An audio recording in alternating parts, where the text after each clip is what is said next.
기도하시겠습니다. 하나님 아버지 감사합니다. 오늘도 변함없이 예배의 자리로 저희를 불러주시고 주의 말씀 앞에 서게 하시니 참으로 감사드립니다. 성령 하나님께서 이 시간 우리 모두 가운데 함께하여 주셔서 말씀이 선포될 때 이 말씀 가운데 주의 음성을 듣는 귀한 시간 되게 하시고 말씀을 통하여 우리의 길을 찾고 말씀을 통하여 주의 뜻대로 살아가게 되는 우리 모두가 되게 하여 주옵소서. 우리의 마음에 분주한 마음, 메어있는 마음, 주님께 집중하지 못하는 마음들이 있다면 이 시간 주님께서 만져주셔서 다 녹여주시고 이 시간 하나님께로만 우리의 마음이 향할 수 있도록 주님께서 함께하여 주옵소서. 우리 주님 예수님의 이름으로 기도합니다. 아멘.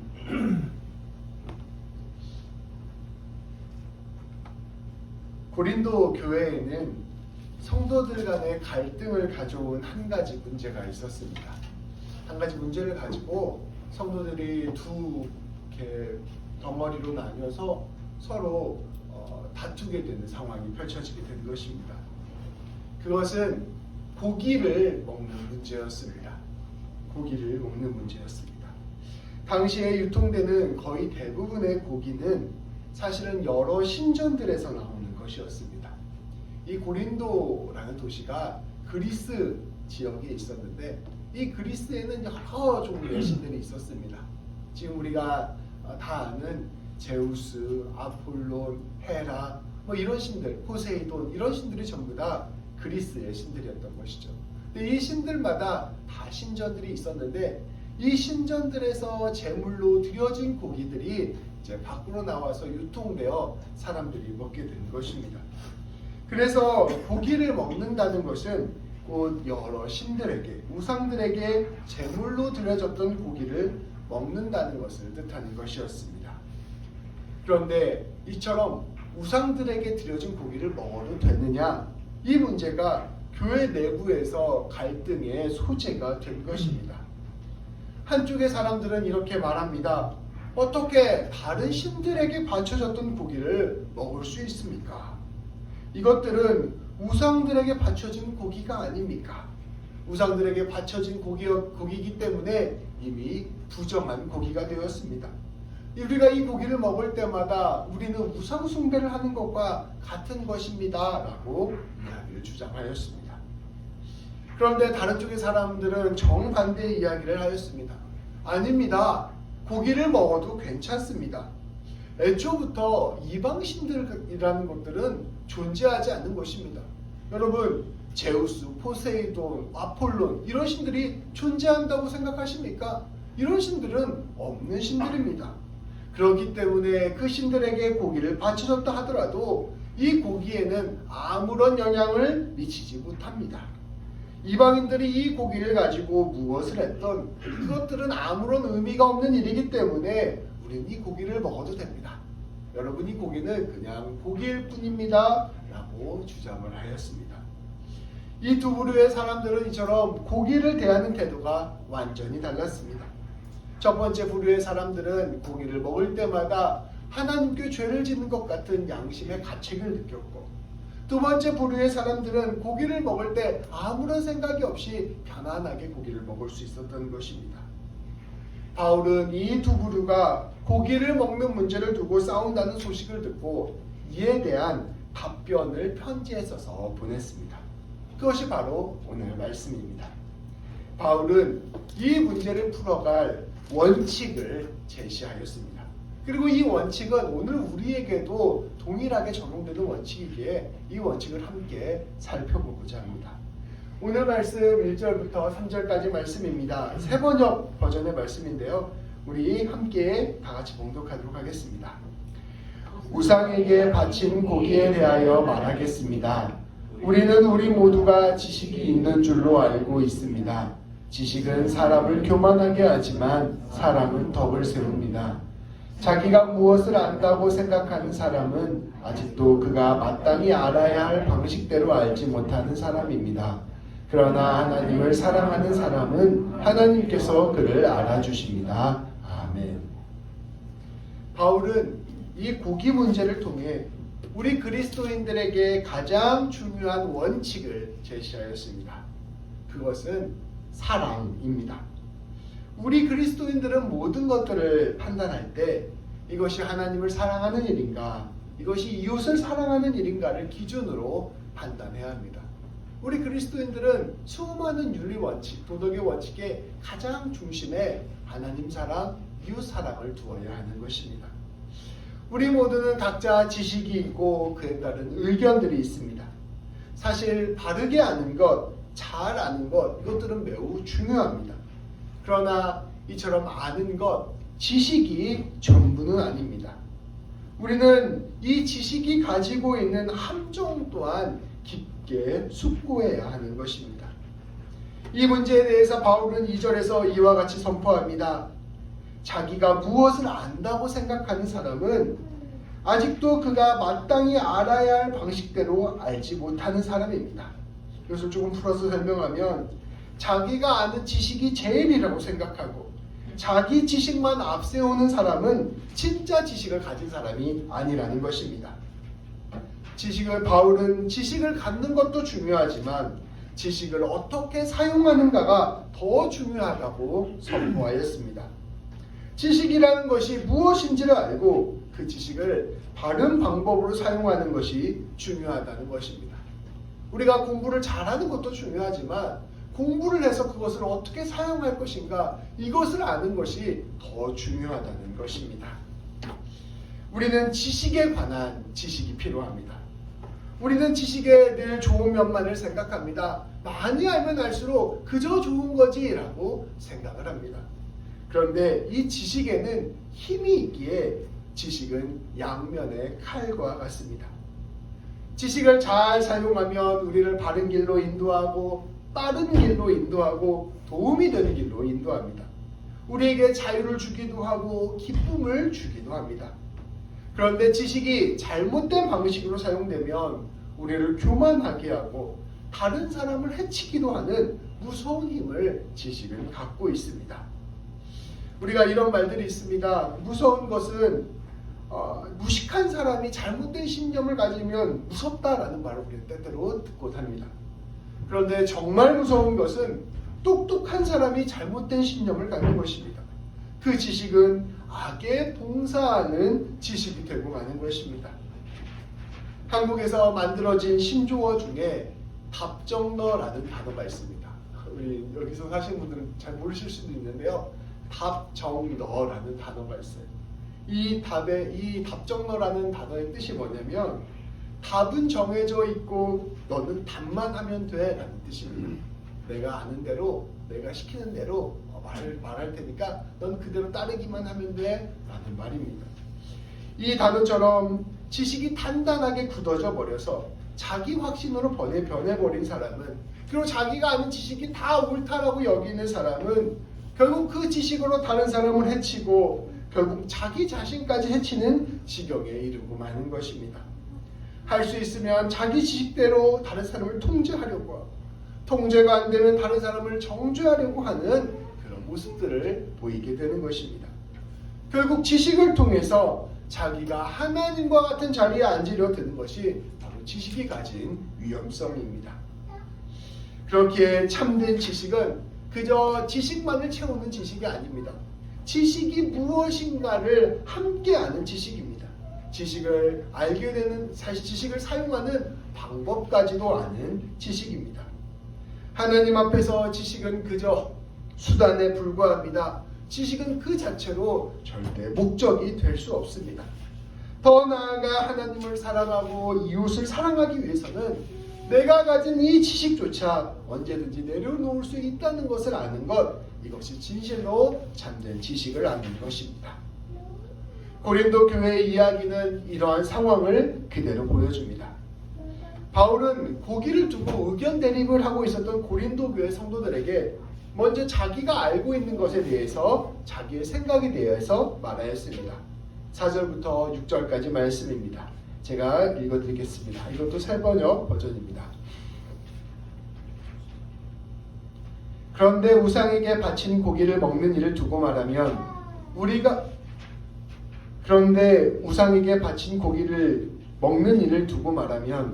우리가 알기로는 세상에 우상이라는 것은 아무것도 아니고 오직 하나님 한 분밖에는 신이 없습니다.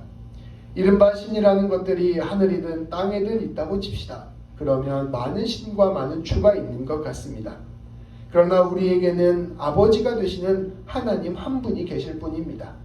만물은 그분에게서 났고 그분은 우리를 위하여 있습니다. 그리고 한 분 주님이신 예수 그리스도가 계십니다. 만물이 그로 말미암아 있고 우리도 그분으로 말미암아 있습니다. 바울은 이렇게 이야기합니다. 이 세상의 신은 하나님 한 분뿐입니다. 이것을 반대로 말하면 제우스이든 포세이돈이든 아폴론이든 이런 그리스 신들은 원래부터 없다는 것입니다. 이러한 신들은 그저 하나님이 만들어낸 신이라는 것이 사람이 만들어낸 신이라는 것입니다. 모든 자연과 만물은 우리 삼위일체 하나님께서 창조하신 것입니다. 그러니 해도 신이 아니고 달도 신이 아니고 저 산도 신이 아니고 바다도 신이 아닙니다 라고 이야기하는 것입니다. 이것이 사실은 참된 지식입니다.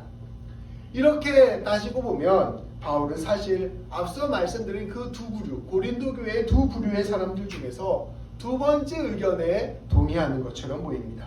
곧 고기는 먹어도 된다. 사실은 제사를 드렸다고 해서 이 고기가 따로 달라지는 것은 아니다. 고기는 고기에 불과하다라고 이야기하는 것과 같은 의견인 것처럼 보입니다.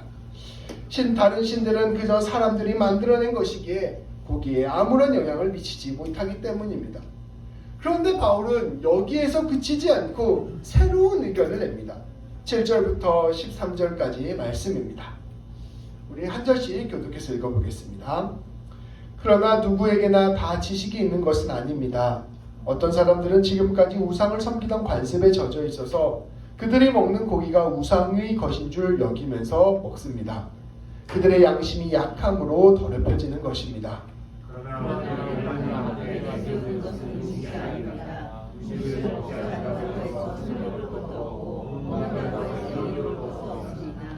그러나 여러분들에게 있는 이 자유가 약한 사람들에게 걸림돌이 되지 않도록 조심하십시오. 지식이 있는 당신이 우상의 신당에 앉아서 모든 것을 걷어차리면 그가 약한 사람일지라도 그 양심에 무기가 생겨서 우상에 바친 고기를 먹게 되지 않겠습니까? 그러면 그 약한 사람은 당신의 지식 때문에 망하는 것입니다. 그리스도께서는 그 약한 신부를 위하여 죽으셨습니다. 이렇게 여러분이 정직하게 지키고 우리의 약한 것을 사랑하는 것은 그리스도께 죄를 것이다. 그러므로 음식이 내 형제를 걸어서 넘어지게 하는 것이라면 그가 걸려서 넘어지지 않게 하기 위해서 나는 평생 고기를 먹지 않겠습니다. 바울은 지식이 있다 하더라도 다른 사람을 배려하는 것이 더 중요하다고 선포하였습니다. 어떤 사람이 우상의 헛된 신이라는 것을 배워도 그것이 와닿지 않는 사람이 있습니다. 어떤 사람은 우상이 실제 있는 신이 아니라 그것은 다 사람들이 만들어낸 것이다. 그래서 우상에게 드려진 제물을 먹어도 상관없다라는 것을 배워도 그것이 완전히 마음에 와닿지 않는 사람이 있다는 것입니다. 오랫동안 우상 숭배 문화 속에 살아왔기 때문에 여전히 우상이 진짜로 있는 것처럼 느껴지고 여전히 다른 신들에게 바쳐진 고기가 꺼림직하게 느껴지는 것입니다. 근데 그러한 마음을 가진 사람에게 고기를 먹어도 된다는 것을 가르쳐주면 마음과 행동이 서로 엇갈리는 행동을 하게 됩니다. 마음속으로는 거리낌이 있는데 마음속으로는 불편한데 겉으로만 고기를 먹는 일을 하게 되는 것입니다. 그런데 이러한 일들이 익숙해지면 다른 선택을 할 때에도 마음의 거리낌을 무시하는 일이 벌어집니다. 분명히 죄가 되는 일인데도 양심의 거리낌을 무시하는 일들을 하기 시작하는 것입니다.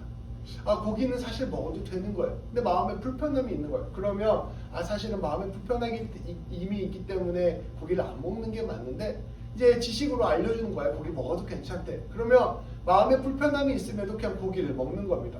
근데 그런 것들에 익숙해지다 보면 결국 내 안에서 마음에 불편한 것들이 있을 때 그것들을 무시하는 관습들이 생기게 된다는 것입니다.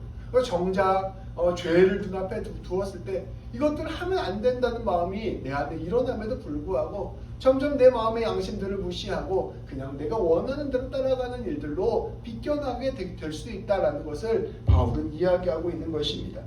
결국 거짓 자유가 그 사람을 사로잡는 것입니다. 바울은 이것을 걱정하였습니다.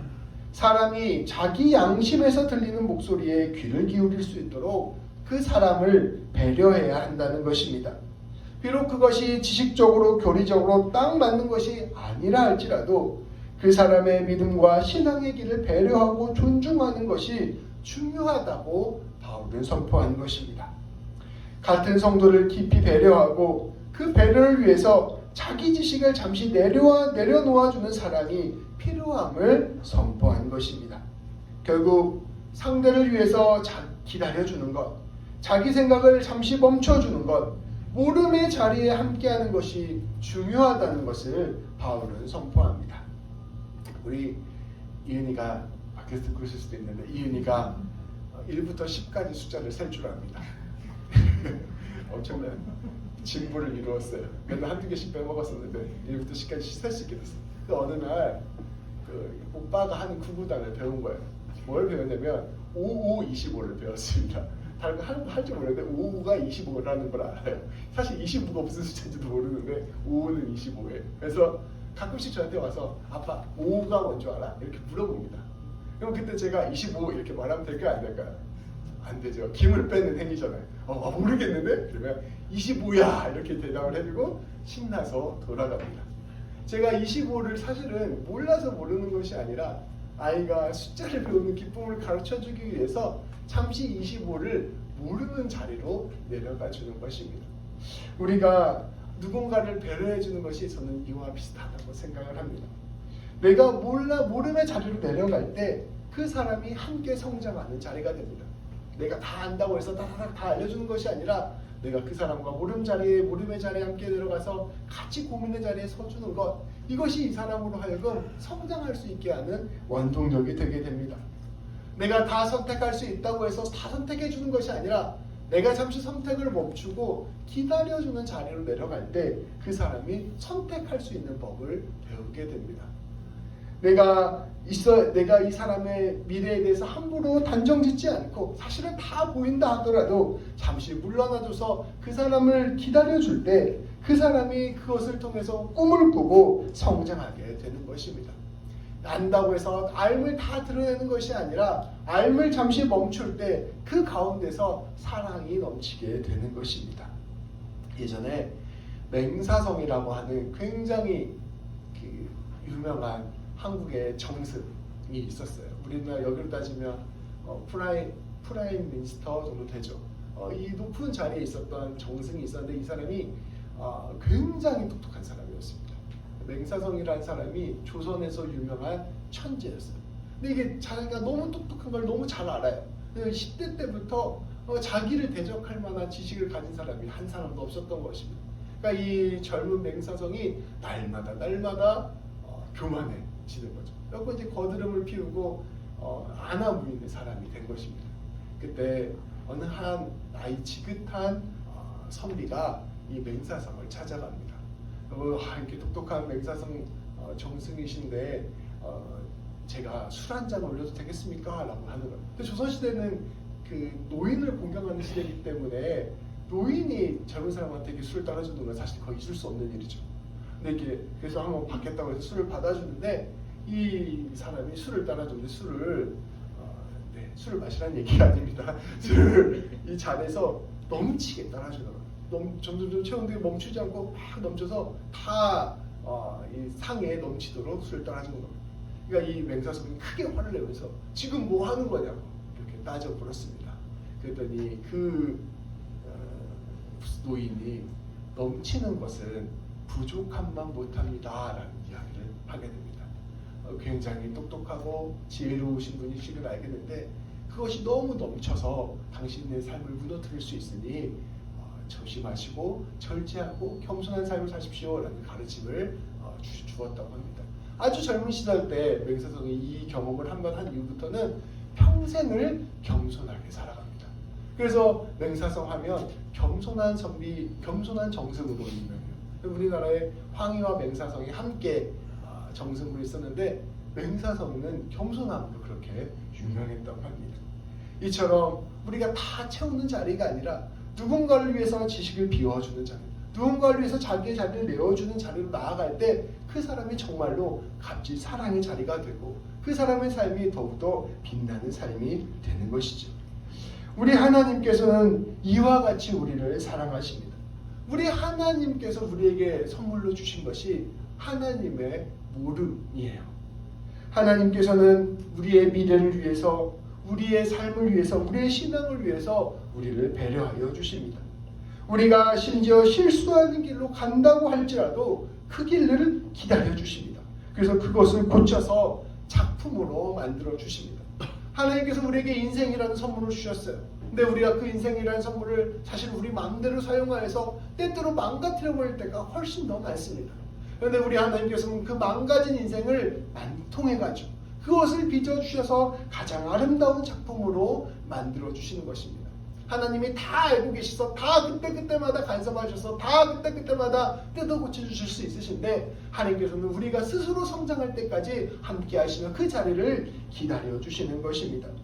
하나님께서는 우리의 어리석은 섬김과 사랑도 귀하게 여겨주십니다. 오늘 고린도 교회 성도들은 이 고기를 먹는 것이 꺼림칙하는 마음으로 고기를 먹지 않았습니다. 근데 하나님의 진리의 입장에 봤을 때는 그것은 어리석은 행동이었습니다. 그런데 하나님께서는 그렇게 함으로써 하나님을 좀 더 잘 섬기고자 했던 그 고린도 성도들의 마음을 귀히 여겨주셨던 것입니다.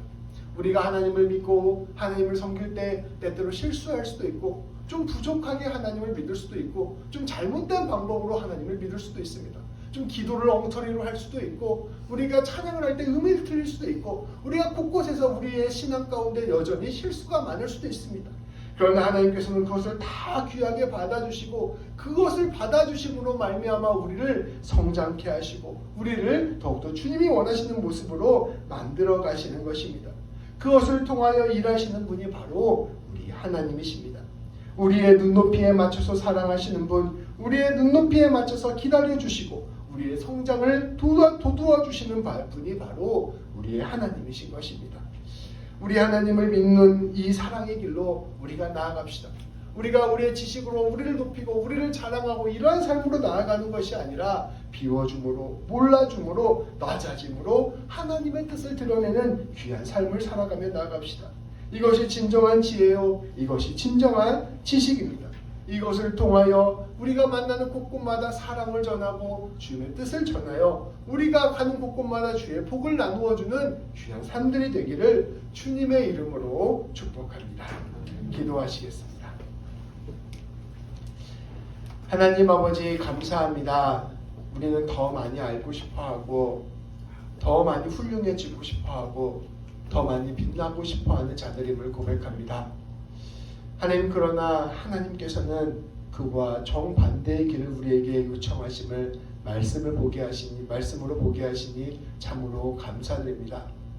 우리가 우리를 드러낼 수 있는 자리에서 한 발 물러설 줄 알게 하시고 우리가 우리를 높이는 자리에서 한 걸음 내려올 수 있도록 인도하여 주시며 우리가 우리의 뜻대로 할 수 있는 자리에서 잠시 그 뜻을 양보할 줄 아는 그런 사람들 될 수 있도록 인도하여 주옵소서.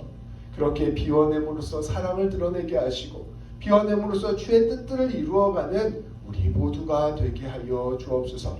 그렇게 우리 자신을 내려놓음으로 말미암아 그 자리에 주님이 드러나게 하여 주시고 그 자리에서 하나님의 사랑이 전해지는 귀한 역사를 날마다 이루어 주옵소서.